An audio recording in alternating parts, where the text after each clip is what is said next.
Welcome to Intelexx, a place for Artrepreneurs podcast. This is season 3, episode 5, and our topic for today is our artist spotlight, Mrs. Marva Collins. Now, for those who have not heard about her, you will definitely know who she is after today. All right, Marva Dolores Collins was born August 31st, 1936, in Monroeville, Alabama. She was an American educator, and she is best known for creating West Side Preparatory School, a private elementary school in the impoverished Garfield Park neighborhood of Chicago, Illinois, which opened in 1975. Miss Collins was born to Father Henry Knight, who was a businessman who owned a funeral home and worked with cattle, and her mother, Bessie Knight.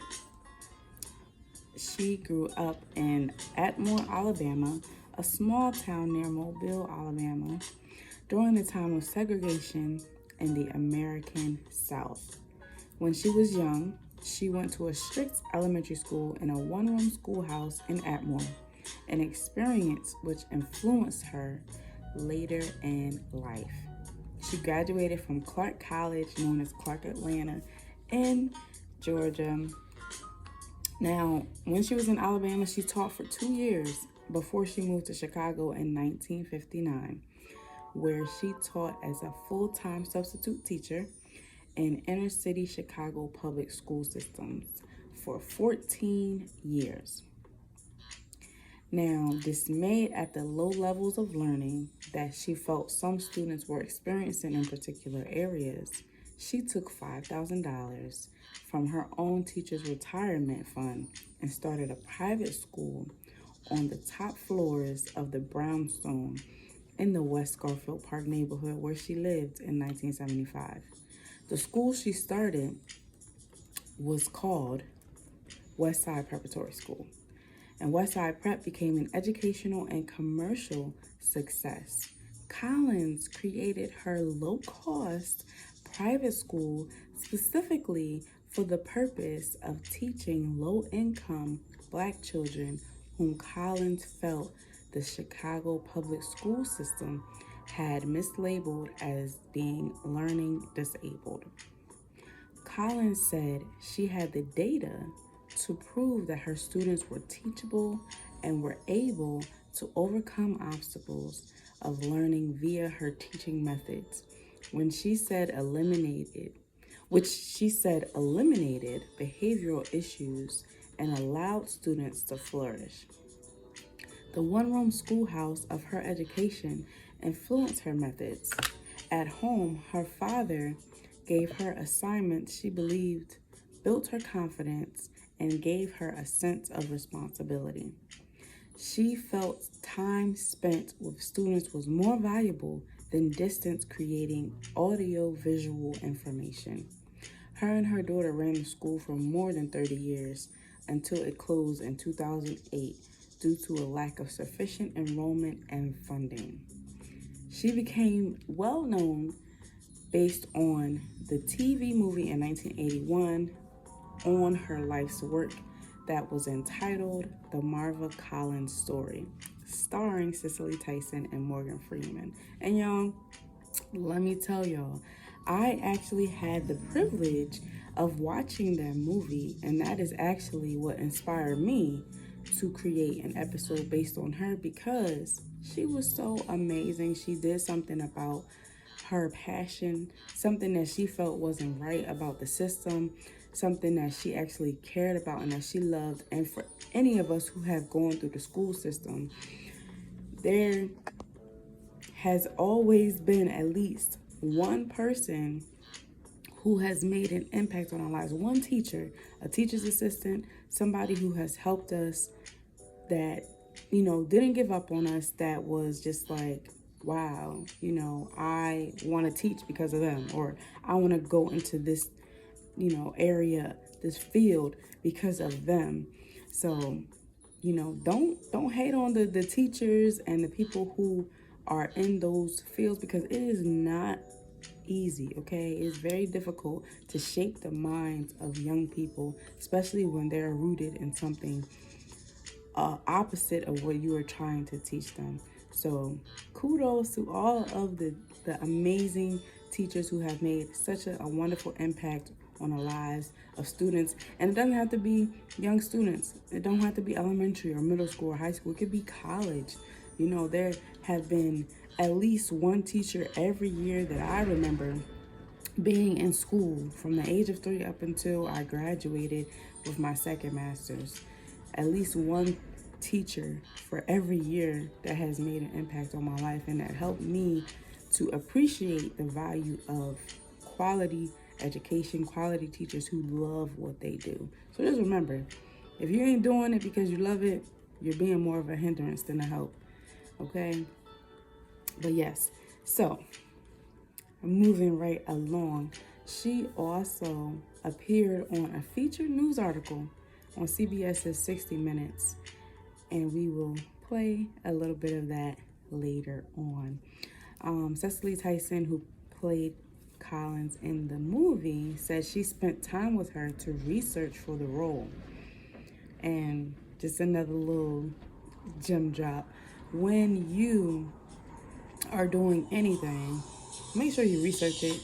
Make sure that you are invested in it, that you become the best at it. For actors and actresses, if they are playing someone else, they have to know who they're playing. They have to know, to the T. Okay, if I'm impersonating this person, if it's an autobiography, like let's say, the Whitney Houston movie that's out now, the person who played Whitney Houston has to know her cues, her quirks, how she was, how she spoke, how she sang, her body language, and all those things, all those little details that people don't necessarily pay attention to all the time are the things that actors and actresses have to pay attention to for that role. So that could be for any facet of life, whatever your arena is, whatever your art is, whatever that may be.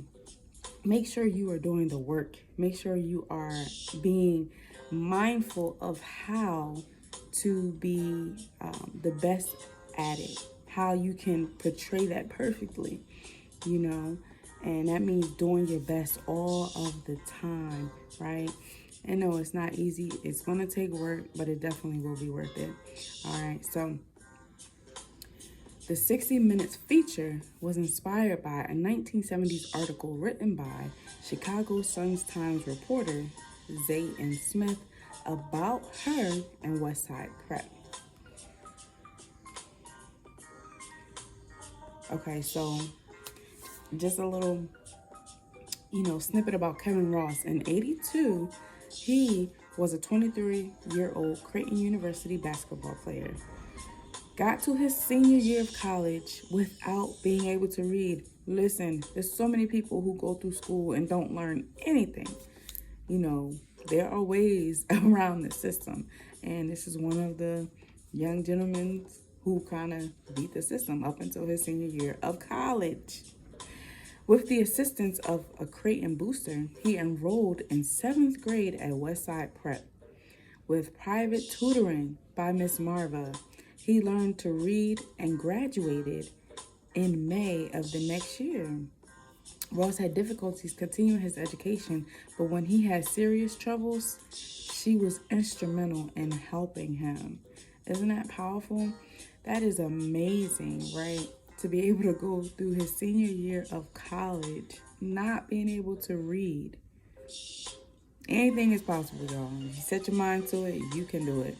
But being able to have somebody in your corner that can help you be the best you, that's a plus.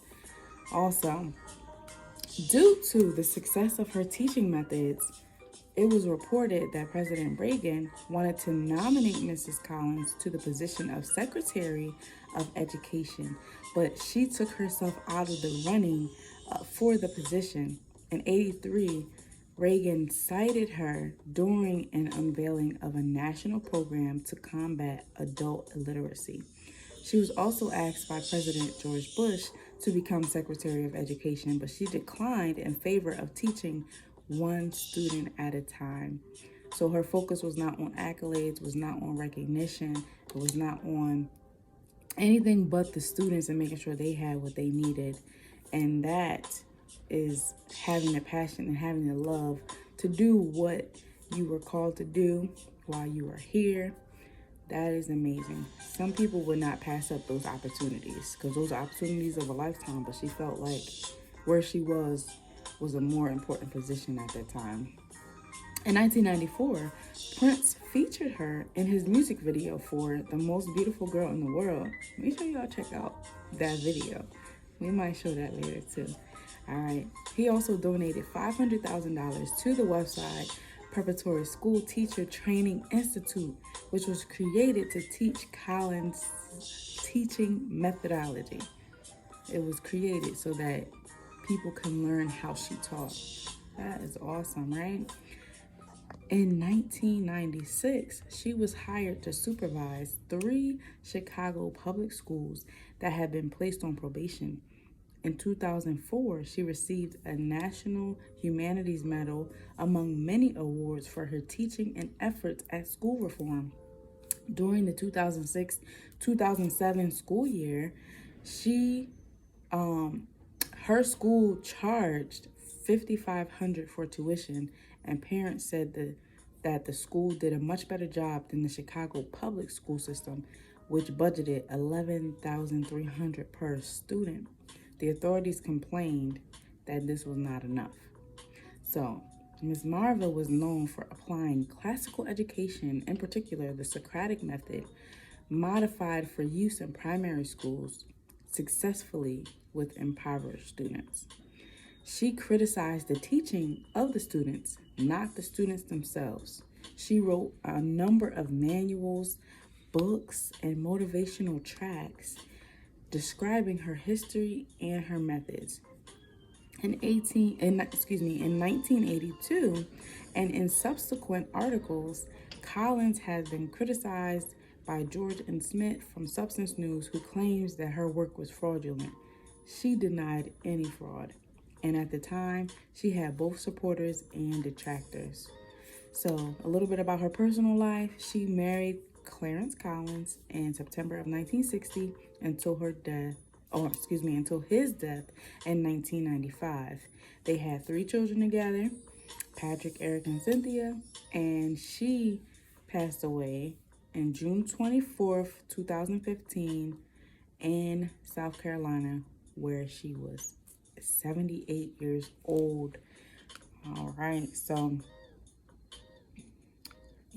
just a few awards that she got was in 1981, the Jefferson Awards for Public Service, the award for the greatest public service benefiting the disadvantaged, 1982, the Golden Plate Award of the American Academy of Achievement, in 2004, the National Endowment for the Humanities, National Humanities Medalist Award, and then the Alpha Kappa Alpha, honorary member of the Alpha Kappa Alpha sorority.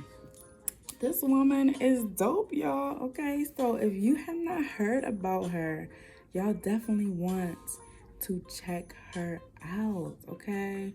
So let's see. I am going to play a little bit of her story here.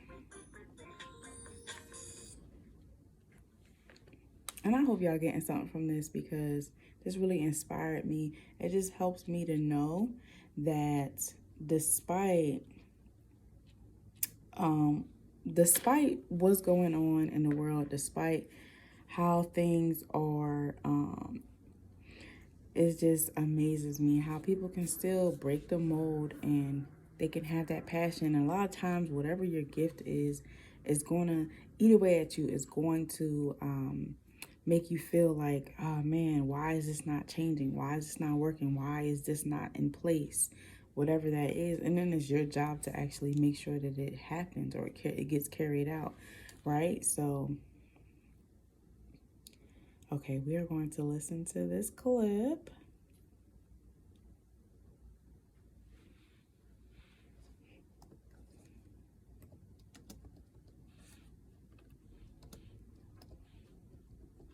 Miss Marva Collins, definitely a trailblazer of her time. All right.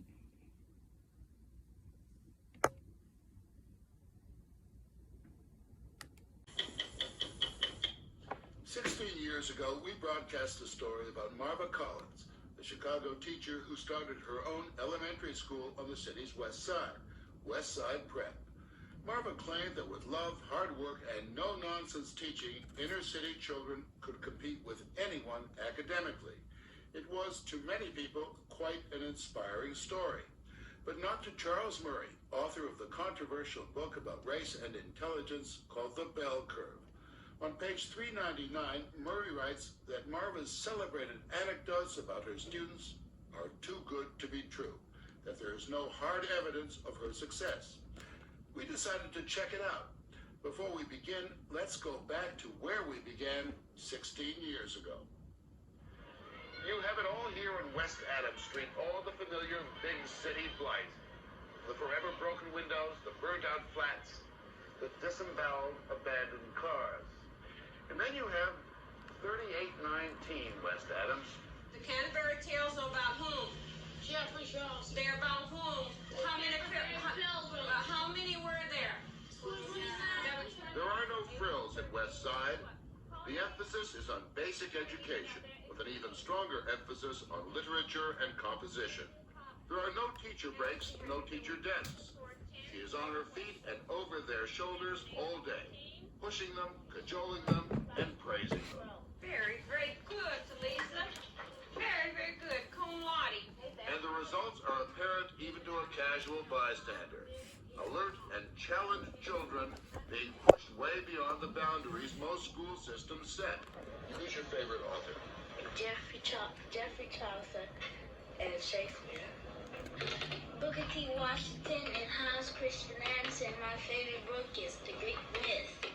Greek myths. I like Fyodor Dostoevsky and Dante Alighieri and Shakespeare. And your favorite book? Divine Comedy. I like Ralph Waldo Emerson and Henry David Thoreau, and I like Charlotte Bronte's Jane Eyre. So what happened to those 34 students we met at Westside Prep?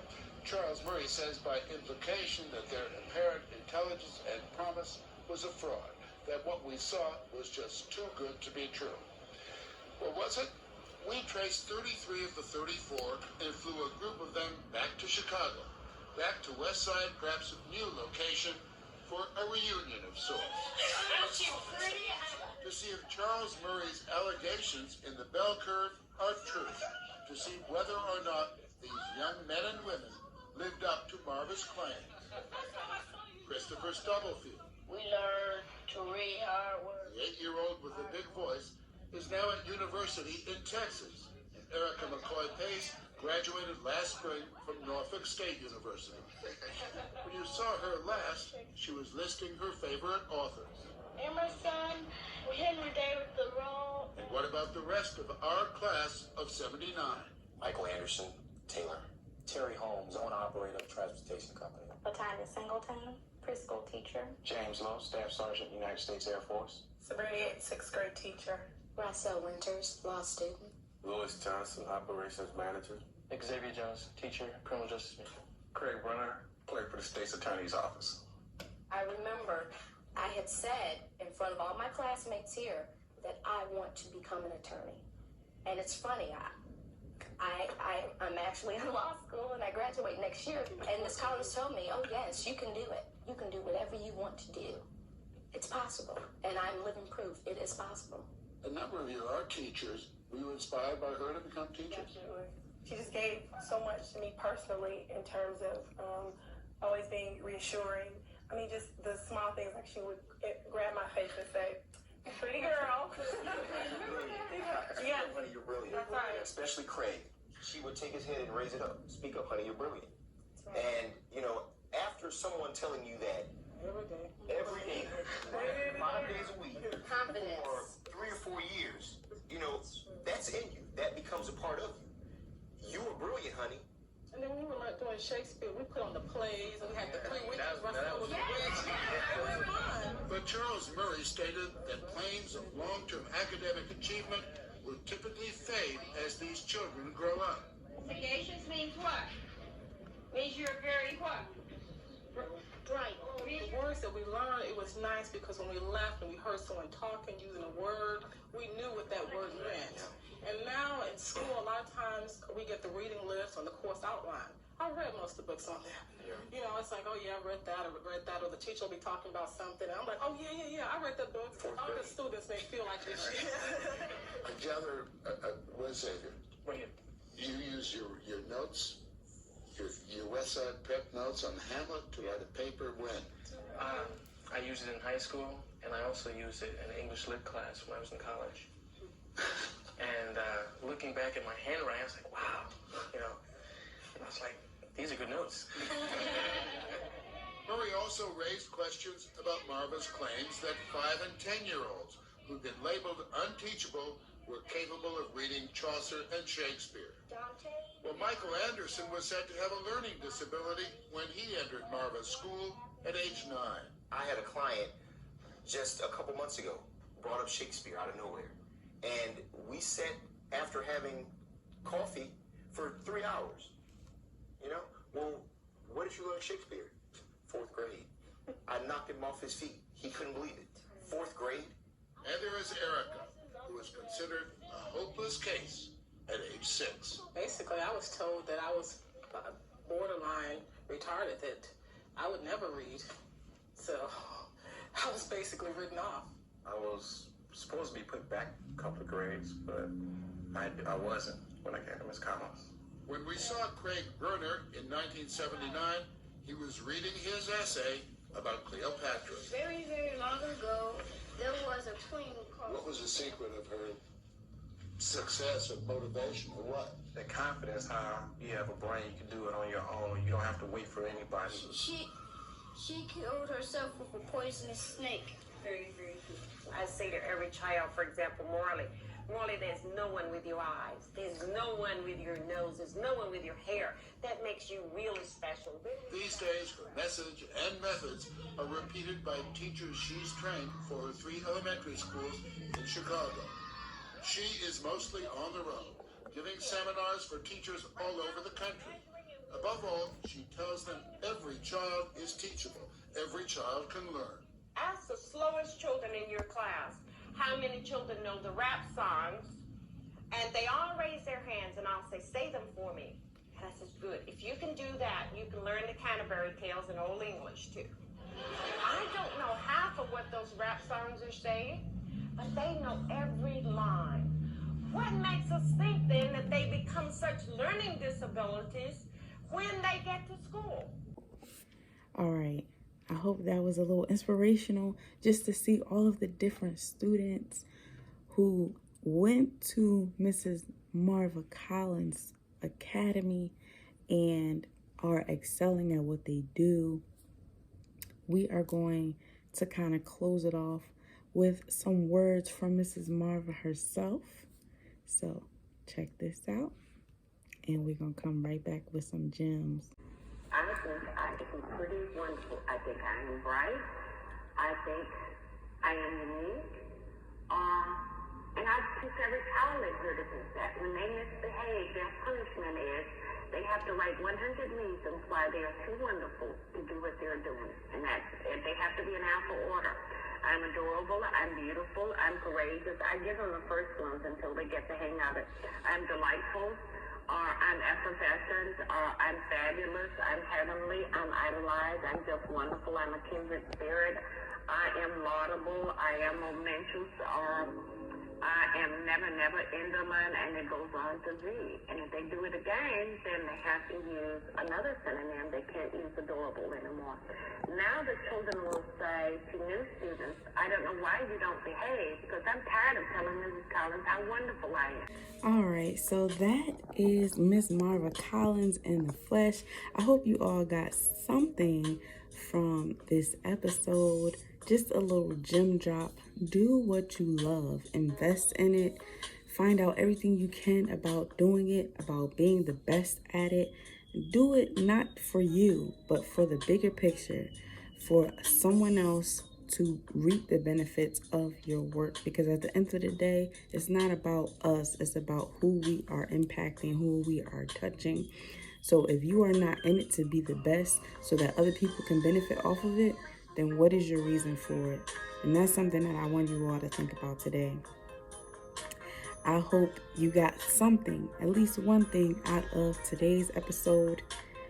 We look forward to seeing you back here for another one. We missed you all so much, but we did not want this year to go out without giving you some motivation and some inspiration. Now, of course, the season is far from being over, but we wanted to finish the year on a great note. All right, well, that's all the time that we have for you this session. But until next time, have a great one. Soak up all these gems. Until next time.